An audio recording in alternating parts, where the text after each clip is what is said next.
Assalamualaikum warahmatullahi wabarakatuh. Alhamdulillahirrahmanirrahim. Kita semua dapat bertemu dalam pertemuan hari ini. Di sini kami dari kelompok 8 akan membahas tentang hukum 2 termodinamika. Kelompok 8 sendiri beranggotakan 3 orang, yaitu ada Rafiki Sandi Rahmat, ada Rahmat Rahman Nugraha, dan juga saya sendiri, yaitu Natasha Sitrofaibah. Di sini saya akan memulai presentasi dengan materi pertama, yaitu proses reversible dan juga irreversible. Nah, proses ini adalah proses yang tidak menyalahi hukum kedua. Jadi, proses reversible atau terbalikan dan juga irreversible yang tak terbalikan adalah sebuah sistem yang ditinjau dari sistem terisolasi. Pada hukum 2 itu menyatakan bahwa tidaklah mungkin terjadi suatu proses yang akan mengurangi entropi. Tetapi, proses dari reversible ini adalah proses yang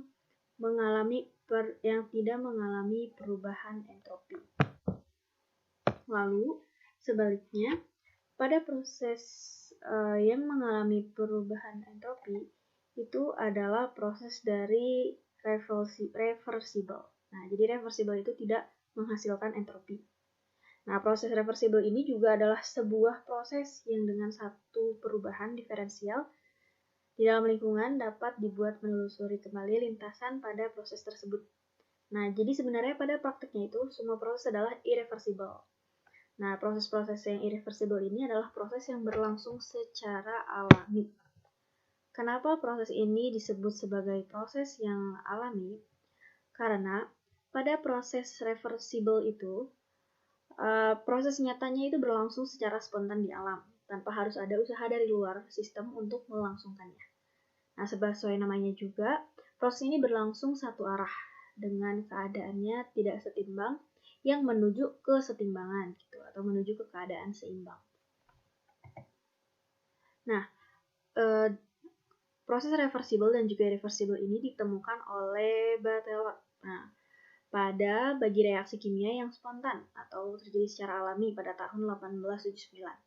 Nah, beliau menghasilkan kesimpulan yang salah bahwa reaksi yang melepaskan kalor adalah spontan. Lalu, dari apa yang telah disampaikan oleh Barthelot ini, ada ilmuwan lain yang bernama Rudolf Clausius dari Jerman. Dia ini adalah orang pertama yang akhirnya mengukur secara matematis penemuan irreversibilitas. Nah, melalui pengenalan tentang konsep entropi. Rudolf itu menyatakan bahwa formulir modifikasi dari teorema fundamental 2 dalam teori itu dipanaskan. Nah, yang dimaksud di sini adalah teori panaskan di sini menyatakan bahwa sistem tidak mungkin mentransfer panas dari tubuh yang lebih dingin ke tubuh yang lebih panas. Maksudnya adalah kita contohkan sebagai secangkir kopi panas yang diletakkan pada suhu kamar. Jadi kurang lebih transfer panas itu dari tubuh ke tubuh yang lebih dingin ke tubuh yang lebih panas itu tidak mungkin dilakukan. Nah, penjelasan lain dari sistem irreversible ini dipresentasikan oleh ahli matematika Prancis, Henry Poincaré. Dia itu menerbitkan dinamika nonlinear yang disebut teori Chaos. Nah, teori Chaos ini menerapkan hukum kedua termodinamika dengan paradoks irreversibilitas. Jadi dia menjelaskan dalam kesalahan yang terkait dengan skala mikrotetes dan untuk mikrotetes ini dan juga derajat kebebasan digunakan melakukan eksperimen. Nah, dari hasil itu dia menjelaskan bahwa irreversible itu merupakan proses-proses yang dapat berlangsung secara alami dan akan berlangsung secara searah. Nah, selanjutnya saya akan membahas tentang efisiensi mesin kalor. Nah, mesin kalor itu disebut juga sebagai heat engine. Nah, sebuah mesin kalor itu adalah alat untuk mengubah energi internal atau energi panas atau energi dari kalor menjadi energi mekanik. Lalu, sebuah mesin kalor itu dapat dikarakteristikkan menjadi 3. Menjadi 4. Maaf.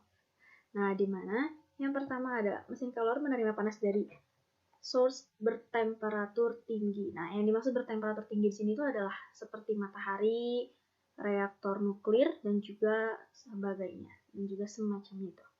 Lalu ada mesin kalor itu mengkonversi sebagian panas menjadi kerja.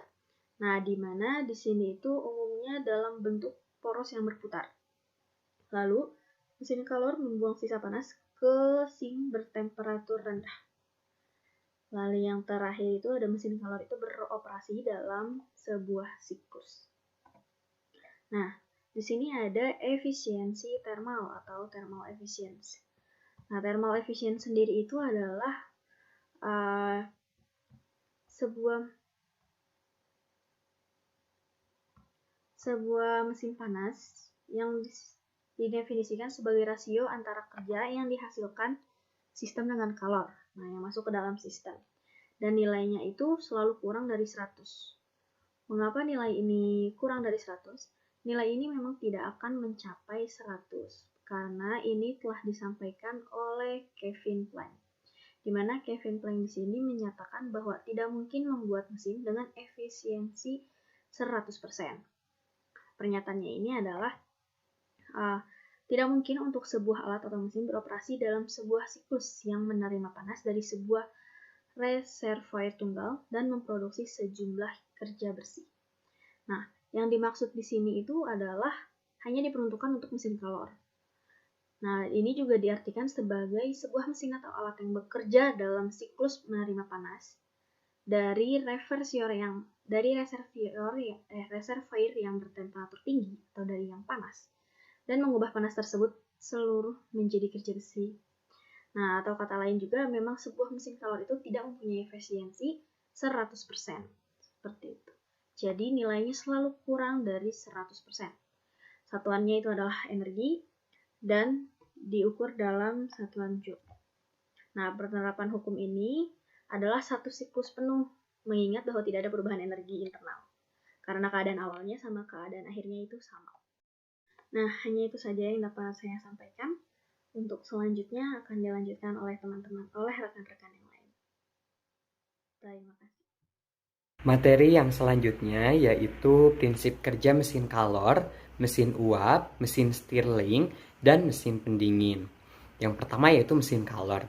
Nah, mesin kalor adalah sebutan untuk alat yang berfungsi mengubah energi panas menjadi energi mekanik, di mana dalam mesin mobil, misalnya, energi panas hasil pembakaran bahan bakar diubah menjadi energi gerak mobil, tetapi dalam semua mesin kalor, kita ketahui bahwa pengubahan energi panas ke energi mekanik itu selalu disertai dengan pengeluaran gas buang yang membawa sejumlah energi panas. Nah, dengan demikian hanya sebagian energi panas hasil pembakaran bahan bakar yang diubah ke energi mekanik.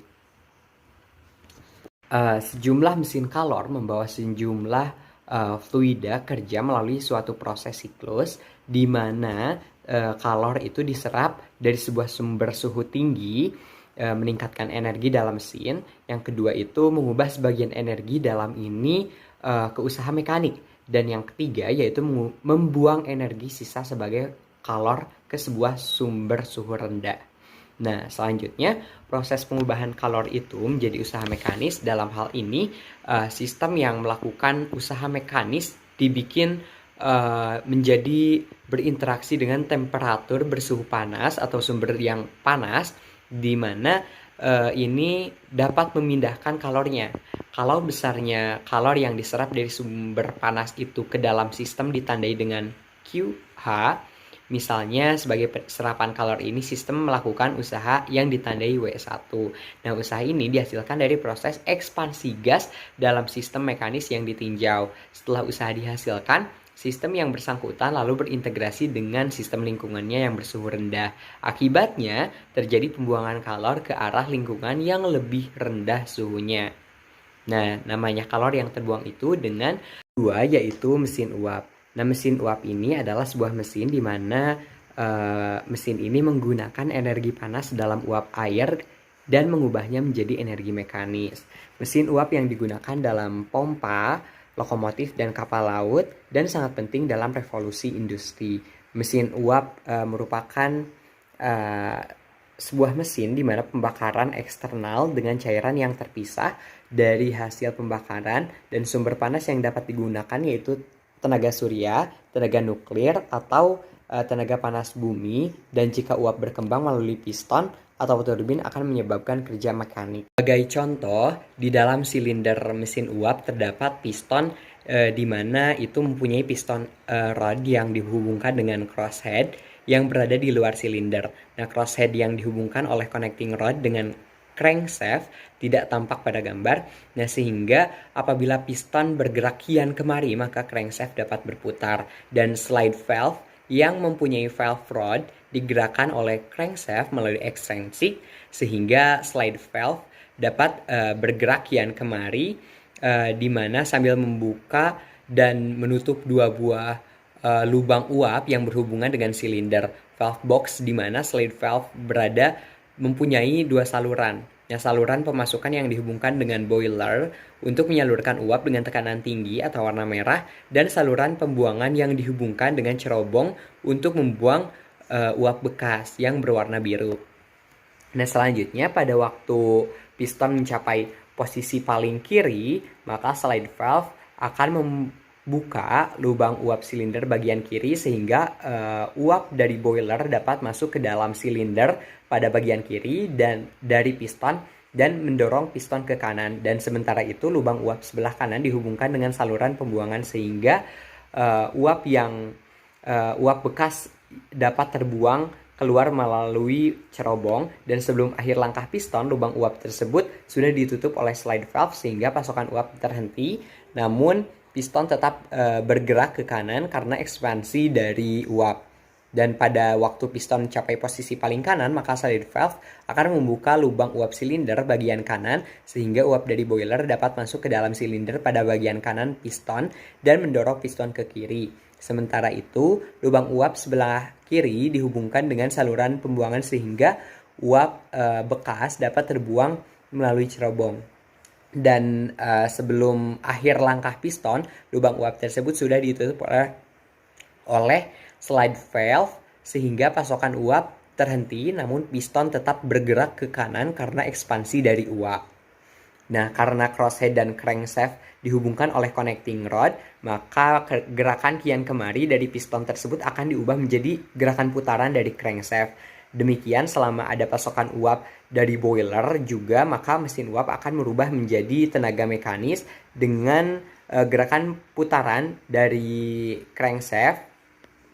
Nah, selanjutnya yaitu mesin Stirling. Mesin Stirling ini bekerja karena adanya ekspansi gas ketika dipanaskan dan diikuti oleh kompresi gas ketika didinginkan. Mesin itu berisi sejumlah gas yang dipindahkan antara sisi dingin dan panas terus-menerus, dan perpindahan gas ini dimungkinkan karena adanya piston displacer yang memindahkan gas antara dua sisi, dan piston power mengubah volume internal karena ekspansi dan kontraksi gas, dan piston yang berpindah disebut sebagai regenerator yang dapat membangkitkan kembali udara. Nah, prinsip kerja mesin Stirling ini adalah dengan memanfaatkan adanya perubahan tekanan dan volume pada gas dalam sistem tertutup. Gas pada sistem dikontakkan pada reservoir panas sehingga sistem menyerap panas, dan panas yang dihasilkan disimpan di dalam sebuah regenerator, dan akibat adanya panas ini menyebabkan volume gas bertambah. Dan karena sistem dalam keadaan tertutup, maka tidak ada gas yang keluar sehingga pertambahan volume gas karena pemanasan menimbulkan perubahan tekanan yang cukup besar, dan tekanan yang dihasilkan ini kemudian digunakan untuk menggerakkan piston, dan sementara itu gas menggerak menyusup ke ruang yang dingin dengan melepas panas pada saat yang bersama. Selanjutnya yaitu mesin pendingin. Nah, mesin pendingin ini proses kerjanya itu penguapan, di mana untuk mendapatkan penguapan diperlukan gas atau udara yang mencapai temperatur tertentu yang panas, dan setelah udara tersebut panas diubah agar kehilangan panas sehingga terjadi penguapan. Dan di saat adanya penguapan, maka timbullah suhu di dalam temperatur rendah atau dingin. Dan mesin pendingin bisa bekerja dengan baik jika memiliki komponen seperti kompresor atau pipa hisap tekan, lalu kondensor, pipa pengembun, evaporator, pipa penguap, dan pipa pengisap.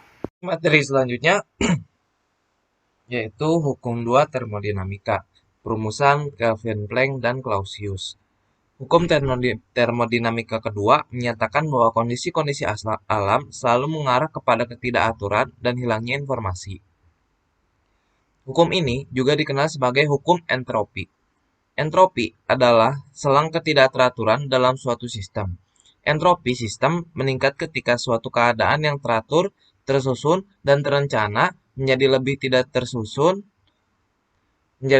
tidak teratur, tersebar, dan tidak terencana. Semakin tidak teratur, semakin tinggi pula entropinya. Hukum entropi menyatakan bahwa seluruh alam semesta bergerak menuju keadaan yang semakin tidak teratur, eh, tidak tidak terencana, dan tidak terorganisir. Hukum ini disempurnakan pada tahun 1877 oleh Ludwig Boltzmann. Dalam versinya, entropi nampak sebagai fungsi peluang dari satu keadaan. Semakin tinggi peluang suatu keadaan, semakin tinggi pula entropinya. Dalam versi ini, semua sistem cenderung menjadi suatu keadaan seimbang. Dengan demikian, ketika suatu benda panas ditempatkan berdampingan dengan sebuah benda dingin, energi akan mengalir dari yang panas ke yang dingin sampai mereka mencapai keadaan setimbang, yaitu memiliki suhu yang sama. Untuk menjelaskan tidak adanya reversibilitas, para ilmuwan merumuskan prinsip baru, yaitu hukum 2 termodinamika, dengan pernyataan kalor mengalir secara alami dari benda yang panas ke benda yang dingin. Kalor tidak akan mengalir secara spontan dari benda dingin ke benda panas. Perumusan Kelvin Planck. Pernyataan Kelvin Planck yaitu tidak ada proses yang bisa berlangsung yang hasilnya tidak lain hanyalah penyerapan kalor suatu tandon dan mengkonversikan kalor ini menjadi kerja. Perumusan Kelvin Planck mungkin dapat pula dinyatakan sebagai berikut. Tidaklah mungkin membuat mesin kalor yang bekerja bersiklus semata-mata hanya menyerap kalor dari reservoir suhu tinggi dan mengubah seluruhnya menjadi usaha, tanpa mengeluarkan sebagian dari kalor itu ke lingkungannya dalam bentuk kalor. Kalau digambarkan dalam diagram alir ditunjukkan seperti gambar di samping berikut. Akan tetapi, mesin jenis ini tidak ada. Andaikan ada sebuah mesin yang dapat menyerap kalor dari lingkungannya dan dapat mengubah kalor ini seluruhnya menjadi usaha terus-menerus, mesin tersebut disebut mesin perpetuum mobile jenis kedua. Selanjutnya ada perumusan Clausius. Hukum 2 termodinamika menurut Clausius yaitu tidaklah mungkin dibuat sebuah mesin pendingin yang bekerja bersiklus dapat memindahkan kalor dari benda bersuhu rendah ke benda yang bersuhu lebih tinggi tanpa memerlukan usaha luar. Dengan kata lain, oleh Clausius dinyatakan sebagai berikut. Kalor mengalir secara alami dari benda yang panas ke benda yang dingin. Kalor tidak akan mengalir secara spontan dari benda dingin ke benda panas. Kalau digambarkan diagram alir ditunjukkan pada gambar di samping. Andaikan ada mesin yang dapat menciptakan energi yang dibutuhkan sendiri agar berfungsi sehingga menjadi self-supporting adalah bertentangan dengan hukum 1 termodinamika. Mesin semacam ini dinamakan mesin abadi jenis pertama. Mesin abadi ini seandainya ada akan berfungsi sebagai mesin kalor dengan efisiensi sama dengan 1. Berarti tanpa membuang kalor sedikit pun, atau mampu berfungsi sebagai mesin pendingin tanpa memerlukan usaha luar. Kenyataannya, sehari-hari hingga kini membuktikan bahwa mesin-mesin abadi memang tidak ada. Dengan kata lain, kedua hukum termodinamika sebenarnya adalah hukum alam. Baik, sekian materi yang dapat kami sampaikan. Mohon maaf apabila ada kesalahan dan kekurangan.